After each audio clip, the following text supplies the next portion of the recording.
Hey, this is Adam in the Underground. I am here in Dublin, Ireland. Hey. I am here with Chris. Top of the morning. From from the Riot Tapes. Dude, it's so nice. I'd shake your hand, but I got one hand on the phone No, here. I know. It's brilliant, isn't it? Yeah, you know, before we start, it's going to be a short interview, but we're going to do another one. Yeah. But go around. You know, I'm so used to doing with full bands here. Who else is in the band? Where they play? What do you play? Tell me what it is. I do guitar and kind of programming and songwriting, and there's a bassist named Rob, who used to be our guitarist, but now he's our bassist. Elaine, the singer who also plays guitar and songwrites, does Rob as well.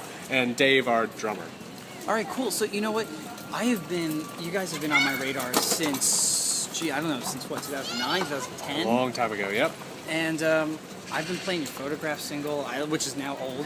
We know it's really old. Okay, but tell Underground Takeover what you guys have been doing for like the past, 12, 16, 18 months? Yeah, so after Photograph came out, we had a lot of success here in Ireland with it, and realized that at that point what we needed to do was make an album, the next step that most bands take.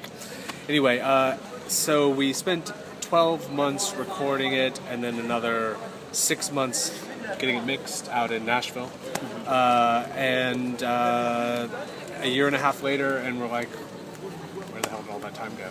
Yeah. Well, it just passes. So, one thing I gotta say before we continue is, I've been in Dublin now for like a few days, and it seems there's such like an amazing like bars, amazing pub scene with tons and tons of artists, and I've seen people say that they're in like 3 bands or 5 bands or whatever. It's like, so how do you guys decide, well, okay, this is like this band we're gonna do, or have you not?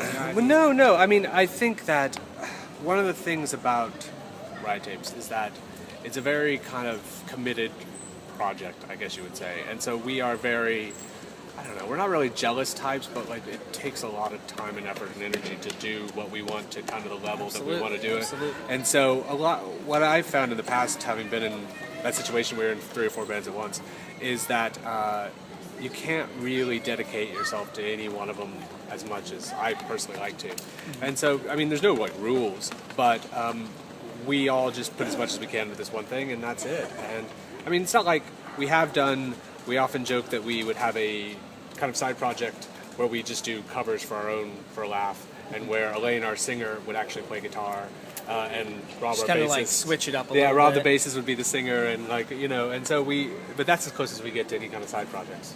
So, like, I haven't heard any really new stuff since the Photograph single. Probably because it's been a little bit under wraps. It's been a big secret. But you got to tell me what is new and coming up, because I got to know. I got to know, and I got to be the first one to play. No. So, I mean, right now in Ireland we have a new single called Cardinal Rules. We had a single in the beginning of the year called The Key, which we had a music video for and everything, and it did really well here. And we followed it up with a song called Cardinal Rules, which is also doing really, really well, and we're actually filming a video for it the 22nd, 23rd. We have some helicopters and all sorts of crazy shit. Helicopters, and So we've got our own lighting guy and stuff like that, and so he's done all this big kind of lighting thing for wizardry and stuff like that. We literally have like these helicopters that they use for filming movies that are being called in for this crazy thing. So we're doing a video for that, and then it's getting another national push out to all the radio again after the video's done. So this is like a huge deal. It's not like, oh, okay, you know what, let's get somebody and film something on an iPhone, which is what we're doing now.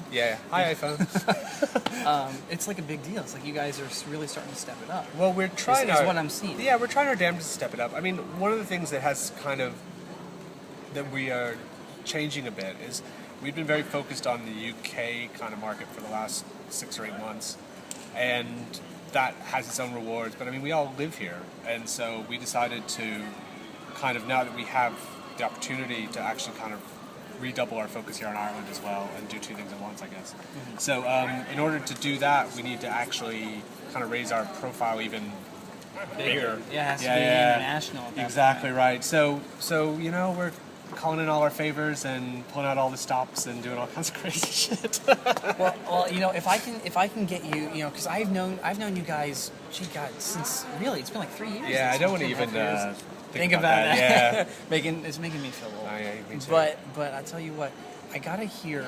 You gotta give me something that I'm gonna hear or that audience is gonna hear. It's gotta be a little tidbit of something that is new for you guys, or you're something you're excited. So I mean, basically what we're doing now is, so we have this album that's been recorded, that is finally mixed and mastered. And that's 10 songs, and we're talking to various labels and stuff about putting that out here. And we'd love to find somewhere to put it out in the States because I'm an American.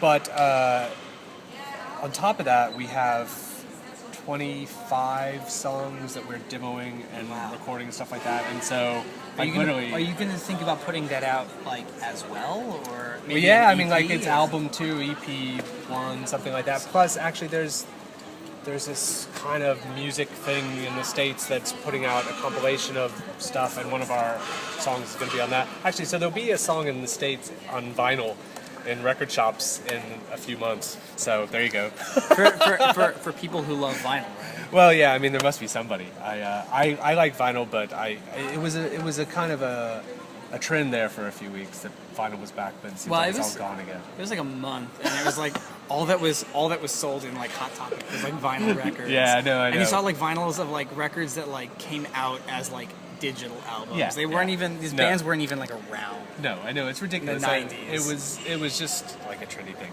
I don't know. I mean, listen, records. I love records. You know, the very first thing I ever released was a vinyl 7-inch, like in my life. You know, and so like I have a great kind of fondness for vinyl. But at the same time, it's like you're driving in your car and like, you know, putting the turntable on, like that shit. So yeah, Spotify and every other thing, just like everybody else. Vinyl. Yeah, exactly right. Well, the thing that I want to know is I've heard Photograph and I've heard now Cardinal Rules, which is out, and it seems that you guys are experimenting with like a lot of different sounds. Like it doesn't sound like it doesn't stay in the same place. Well, and I think that's really interesting. My attitude from the very beginning with this project was that, because I used to be in a lot of variety bands, punk bands, outsider bands, all sorts of shit. And what I the realization that I had, hang on a second. The realization that I had was... Look at that phone going off, the rock star.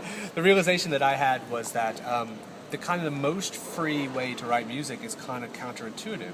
It's not being in some kind of weird outsider band, it's being in a pop band. Because if you have a really distinctive female vocalist, like, you know, I don't know, I don't want to say names that are going to make people hate me, but like a really distinctive female vocalist, you can do whatever the fuck you want. You can actually be a punk band, like for a song. Or like a hard rock band. Yeah, you can do absolutely anything. Because the thing that people tend to sort of climb onto, me too, is vocals. And so as long as there's something good in the vocals, something memorable in the vocals and in the vocalist, then as a musician, you're completely free to like write everything from like punk to country to electronic to whatever you want. So do you find that you guys are do you all write the songs? I mean, not just musically. Do you all do contributions on lyrics and all that kind of stuff? Not lyrically, no. Like lyrically, I mean, everyone has a different definition of the word "write." Yeah. Some people go, "Yes, I wrote that song," because they feel that their contribution in their mind is I mean, it's just how you define what. No, I mean, I get that. Like, I guess from our perspective with the first album, it was very much the songs were all kind of brought in by different individuals, and then we all worked them up together in the recording studio, more or less. With the second album and with all these demos and stuff like that, it's a much more kind of unified process. Collaborative. Absolutely. Like where we have tons of demos, and so some of those are one person doing it, some are two people doing it. But then we have tons of stuff that are just like someone comes in with some chords or like a vocal melody, and then we work it up together as a band. So it seems that through the process, you've become more collaborative because it seems to work better that way. If I'm going to be completely honest, and like my bandmates all know this, so it's not like nobody's going to be upset. But like in the past, what I've found with collaborating with people is like my instinct as a musician or artist or whatever is to collaborate. But in the past, I've been burned by collaboration because I feel like it's kind of stifled my creativity. Right. Like where I don't. It's not like I'm a dictator, but at the same time, like I have to like water things down or make decisions I don't want to make because I have to keep somebody else happy. Right. This is the first project I've been in a long time where I've actually felt that the collaboration is across the board exclusively a benefit to the songs. Right. And so like now I can go to Rob, hey, here's this idea. do something with it. And Rob can come to me and go, here's an idea, do something with it. Or Lane can go, hey, here's these chords, what do you guys think? And it always works out better working together than it does with one of us doing it on our own. And that's an eye-opener to me. You know, I kind of thought that I would never be back in that kind of musical relationship again. It's brilliant. But so that seems to me to be maybe the reason that you want to devote most, if not all, of your musical time to this band. Well, I mean, we're in a very, very lucky position because we have a very special singer. We have a very talented group of people who are all dedicated to the cause, and we have really started to like catch people's attention.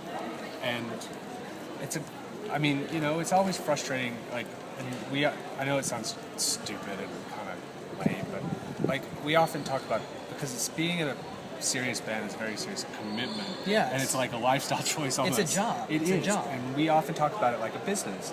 And like in that sense, it's not very romantic, but it means that the decisions that we make are made to try to keep the thing ticking over. Yeah. So that all the work we put into it doesn't go to waste, if you know what I mean. Right. And so from that perspective, as the kind of job, if you want to call it that, or the business, if you want to call it that, like none of us are allowed to kind of slack off, but at the same time we can all rely on each other, because we all know we have the same, like, it's like show up to work or be fired, right? You know, and but nobody ever doesn't show up because we all want. Because you know, it's like it's a commitment, it's a relationship. It's a relationship. It's a working professional relationship. Oh yes. Well, listen, I gotta run. I know. I'm looking at the clock, thinking about your bus. All right. But lastly, okay. First, I want to thank you again. Oh man, such Chris a great time. from Riot Tapes here in Dublin, Ireland. Underground Takeover is in Dublin, Ireland. I know, it's amazing. Isn't that fantastic? It's great. All right. So, tell everyone where they can check out your stuff. Sure. RiotTapes.com, Facebook.com/RiotTapes, Twitter.com/RiotTapes. Pretty much any website.com/RiotTapes, NewYorkTimes.com/ no. And for the people out there who are like incredibly anal and will fight, oh, it's the Riot Tapes. No, it's just Riot Tapes. What is it? Well, I guess it used to be the. Finally got a question that stumped him. No, it used to be the Riot Tapes, and then we realized it was kind of Riot Tapes is kind of a better name. Kind of a better name. And so we said, "Fuck it." All right. So. You've told everyone where they can find your stuff. Tell everyone where they can always hear Riot Tapes playing all the time, every day. Where is it? First place, Underground Takeover. This guy right here. You heard it right here, Underground Takeover. Riot Tapes, you heard them here first. This has been Adam and the Underground. Peace.